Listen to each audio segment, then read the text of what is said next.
first record is just self-titled, so it's Emika, because the whole point of that album was me trying to find my own signature sound. So to make an album that sounded like Emika. And that was my introduction to the world. And then people liked it, I was lucky. It was well received, and I was then invited to perform a lot, which is something that I didn't plan to do at all. I wanted to be in the studio doing sound design and production, and I had no concept about how to be a performer, and I really didn't want to do it. But the people wanted it, so I thought, okay, you have to go with the flow, you know? And then I traveled a lot between East and West Europe and Russia and America. And so the second album really became about me traveling around, particularly in Eastern Europe, and seeing through my own eyes the history of Europe. And I felt like many stories of oppression and liberation from Europe, from my parents' generation and my generation, all kind of came together with my story, trying to find my way in the world as a young woman, as a producer, with the music business, with my independence and freedom and creativity. After that, I set up my own record label and decided to just do everything on my own. And I was only in Berlin, and I stopped looking around at that world outside, and I looked just at the world inside, and worked with like really hard beats. Like with Dva, I totally hated beats. I used to mix all the beats at the back, and at that time there was like Lady Gaga and all this like really aggressive EDM pop stuff, and I just like, ugh, I didn't want anything to do with it. So I mixed everything very soft and wide, and then with Drei, I got back into like my Berlin, you know, love affair with the tough beat-driven scene. I think Berlin also has its own story and struggle for independence and for its own identity. And somehow that was my thing as well at the same time. Berlin, in terms of creativity, is in a decline. And I think that the fame or the awareness that everybody has of the scene is kind of standing in the way of everybody moving forward. But it still feels like home. You know, and you have like rough times and smooth times, and I'm kind of just doing my own thing. I'm not really like feeling that inspired right now. It's more like I don't want to see what's going on. I'm just going to wait for it to evolve to the next thing and then see if it comes back to where I am, you know.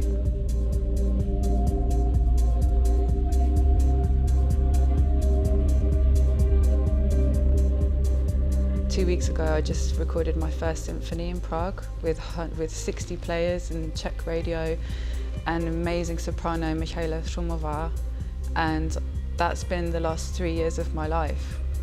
It's making this huge orchestral piece with loads of bass and echo concepts, and it really sounds like my music, but it's a symphony with a soprano. I'm not even performing in it this time. And I was able to do it because of Kickstarter, and my fans gave money. So like 499 people all gave money, and in the end I was overfunded. I asked for 20,000 euros and I got 25,500 euros. And that just like can't happen in the old music industry. It's like, it still blows my mind now. I still can't believe that I've done that, you know, and I never would have had the freedom to do something like that if I was still in, you know, the previous chapter with everything. I love Prague, and I was looking for a way to do more work there the last few years, and I feel really good there as a woman. I just feel really good there. Like, I look around, all the other women, they look like me, you know, they're like tall, and like I just feel like some kind of home there for me with the women in the Czech Republic. And I just wanted to be there more. I thought it would be good for me. And I really enjoy working with Czech musicians because they have a really special attitude. They're really open-minded and they're really just willing to play. They don't have this arrogance that you often get with classical players, like this cliched, classical type player. And I think it has a lot to do with maybe growing up more around folk music, or gypsy music, or Eastern European folk music. And I think that Czech musicians just have a different background. Like as a musician, you are the result of what you've listened to up until that moment. And I think that Czech musicians are very special because they've grown up playing Dvořák and all of this like amazing poetry basically. And they weren't in like the Royal Academy of Music being whipped every day to play their scales. It's like the education is very different there, I think, in the Czech Republic. And so I wanted this like Czech heart, because for me there is a thing like a Czech heart. Like I feel like the Czechs have this like strong heart rather than strong minds.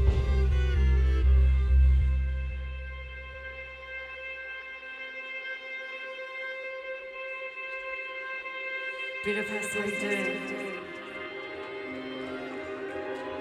Well, I don't really plan it. That's the thing. I'm not really sure what I'm going to play. So I have loads of different things with me. I have, so I just have everything split into beats, bass lines, synths, and then I've got my vocals and like vocal looping, and I have like tiny pieces of all of my work like mixed up, and I just really leave it until the moment to decide what I want to play. And like, thanks to the technology that you've got today, you can freestyle everything if you want, So, like if, for example, if I wanted to, I could just play all the beats and bass lines and I could take out all the other stuff. If I just wanted to do like a really hard performance, then I could do that. I won't, because I know that everyone here wants to hear like their favourite songs and stuff. But like you just feel it from the crowd, the way that it should go. And the shows where I have decided what I wanted to play, where it's like, okay, it's a festival, I've got 45 minutes, I have to fit this song, this song, this song. You go there and you do your set list and it doesn't feel right. Like I always feel like an imposter or like a fake. So yeah, I just freestyle basically.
Budapest.